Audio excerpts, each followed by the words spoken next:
Let's meet some new Pokemon based around dreams.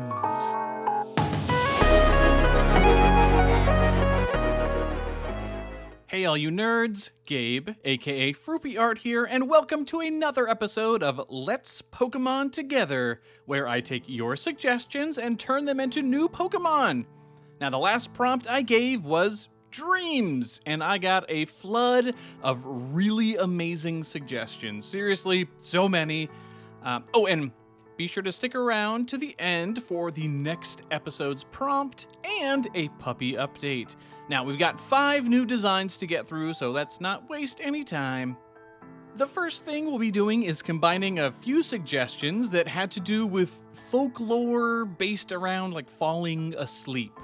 88 Gelu and Mike973 both suggested we look at the Sandman, while James Gabor pointed me towards pulling in imagery from a sheep or ram.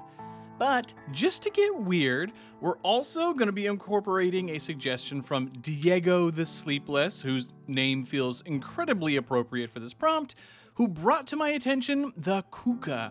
This is a bit of Brazilian folklore. The Cuca is a crocodilian witch monster that only sleeps 7 days a year, and people use her to scare kids, especially when they refuse to go to bed. So, sand and sheep or rams and a witchy crocodile. That's a lot of strange stuff to combine, but I feel like this is coming together in a fun and weird way. A very Pokemon-y amalgamation. I had the hardest time with the colors for this one. I need to make sure that this didn't just read like a boring ground type, what with the sand coat and all. Instead, I needed this to feel like there was some whimsy and magic about it. And then once I had the colors, that helped me decide on the typing. Alrighty, here is Kukanda, the Sleep Dust Pokemon. This aggressive-looking crocodilian is actually quite sweet and enjoys helping others get a good night's sleep. While most sand is an irritant, the sand on Kukanda's body is so fine that it is as soft as any fleece. They prefer not to fight, but will whip their coat into a blinding tornado if needed. And its ability is Insomnia. That means it can't be put to sleep, which works with the Cuca lore. And typing-wise, obviously we need ground, but it was nice to go with fairy instead. Since everything here is, based around dreams, it was really easy to just put psychic on basically everything, but we're going to try and hold back on psychic where we can. It's pretty weird and wild, but I am digging that, it's a fairy type that doesn't look particularly cute. But you'll have to let me know if this feels cohesive or like a dreamy abomination. But let's jump to the next one. Roxanne Winslow, Jojo and Fam, and AJ Montgomery wanted me to do something with Musharna. And Brendan Turnbridge brought in the idea of a Boggart. And it, changing its look to be like nightmares, that whatever you're most afraid of type of thing. So, what we're gonna do here is a regional form of Musharna, which is actually awake and uses the dream mist that it kind of pours out of his head to conjure up nightmares to scare their opponents. So, just imagine that the mist would transform into basically anything, but for the sake of this rendering, we're gonna have it forming the classic Lavender Town ghost. I made sure to add a number of wispy bits of dream mist around it to show that the Musharna is actually forming this thing. That classic ghost, though, especially the designs from newer games, it's just so fun looking. I love how the eyes and the mouth are connected. It's good stuff. This design came together pretty easily, but we did get to have some fun with the shiny, as it's based off of the colors of Spiritomb. Which is particularly fun as it means that Musharna's body ends up looking like the rocky, Spiritomb keystone. But let's go ahead and meet the nightmare form of Musharna, the nightmare Pokemon. A Munna that has been bombarded with too many dark-type attacks will become corrupted and overtaken by intense nightmares. This nightmare form of Musharna controls its dream mist and changes it to appear like the greatest fear of those around it. It is always quite exhausted as it fears falling asleep itself. And its ability is something new we are calling Horrid Reality, and that will lower the opponent's either attack or special attack. So yeah, just a little bit more flexibility there. It's good. It's good stuff. Again, I just love this ghost, but it would be fun to see all the various things that it could conjure up to scare others. Maybe there's one for like each typing, or maybe it's just completely random. I don't know. If you have any ideas for what else it could become, I would love to hear those ideas down in the comments below. But let's press on. All right. Eli Maybe, Churro Boy 101, Never Eat Soggy Muffins, Boblet Goblet, and Dead Bedspread all suggested that I look at sleep paralysis. And this is just perfect. I was really hoping that someone would bring this up. Now, unfortunately for me, I have had the tendency to get sleep paralysis pretty consistently all my life, usually like once a year at least. Now, if you're not familiar with this phenomenon, it's essentially that there's like some misfiring going on in your brain as you either are falling asleep or waking up, and you end up in a kind of in-between state.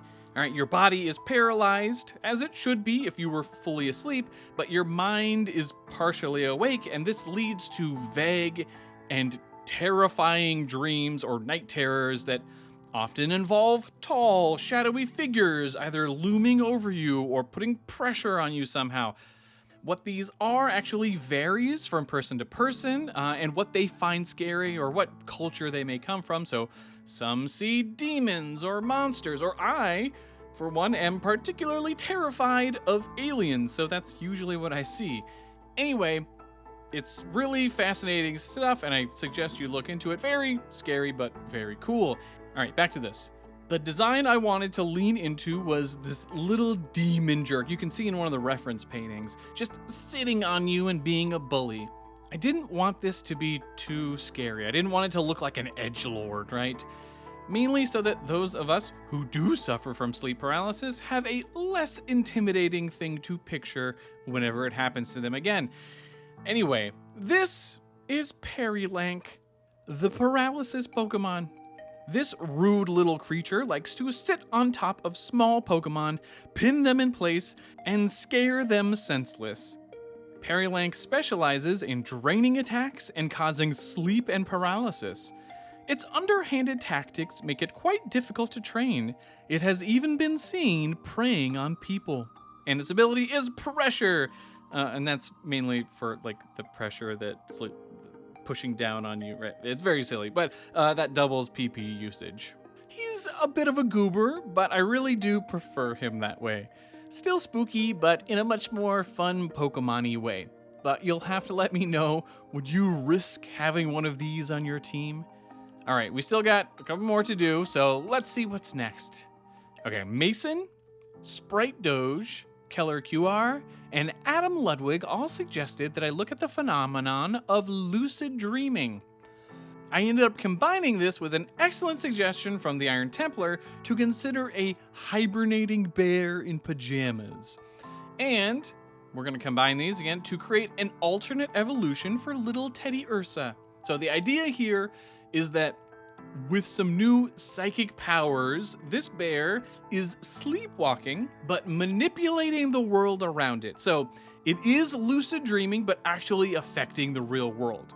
This was pretty straightforward, as I knew the general pose I wanted right away.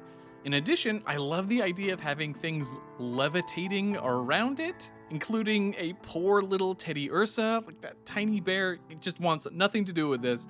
By shifting the frilly fur on Ursa Ring's shoulders down to its forearms and also his legs, we get the general shape of a sleeping gown.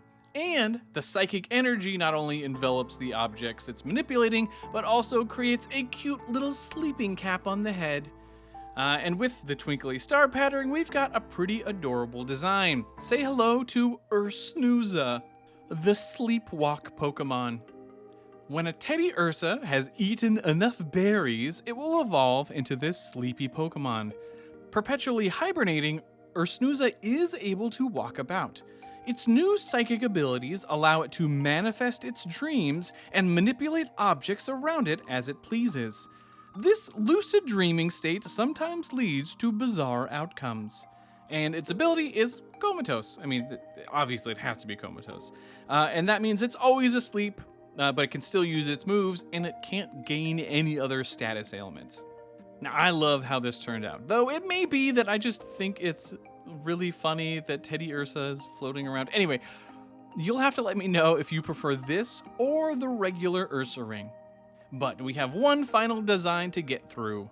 Honestly, this last one really doesn't have a ton to do with dreams. I just really like the suggestion, and I was hit with an idea as soon as I read it. So, Dare Rabbit wanted something to do with Lovecraft, and more specifically, the Cats of Ulthar. Now, I'm going to justify this prompt by saying that most of the Lovecraftian cosmic horrors just feel like bizarre nightmares, so we're just gonna run with it, okay?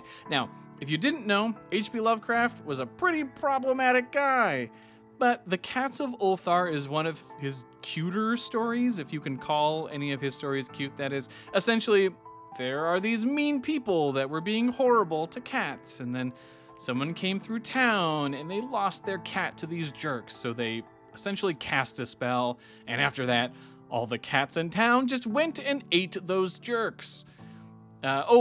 And also, like, in Lovecraft lore, cats definitely just, like, go and chill on the moon sometimes.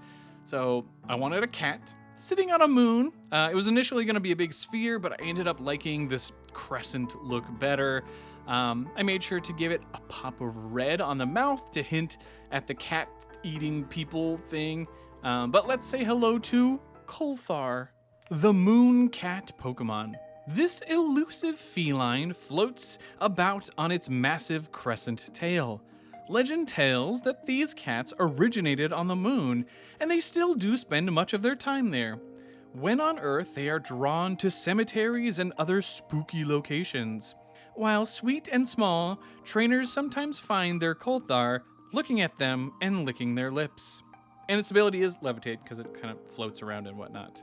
I gotta say, it's pretty adorable. It may eat you, but it's cute. But you'll have to let me know what you think of it and the other dream-based designs. Which one is your favorite?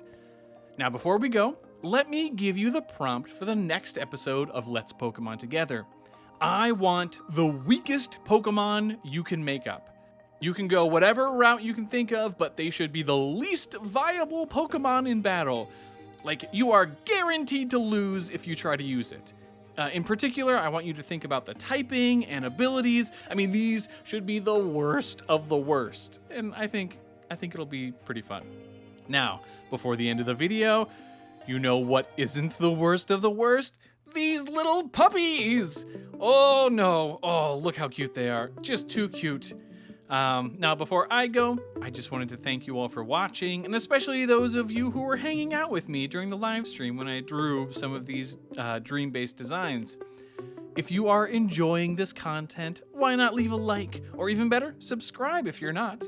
It really helps the channel out. All right, with that, I'll catch you in the next one. Later, nerds.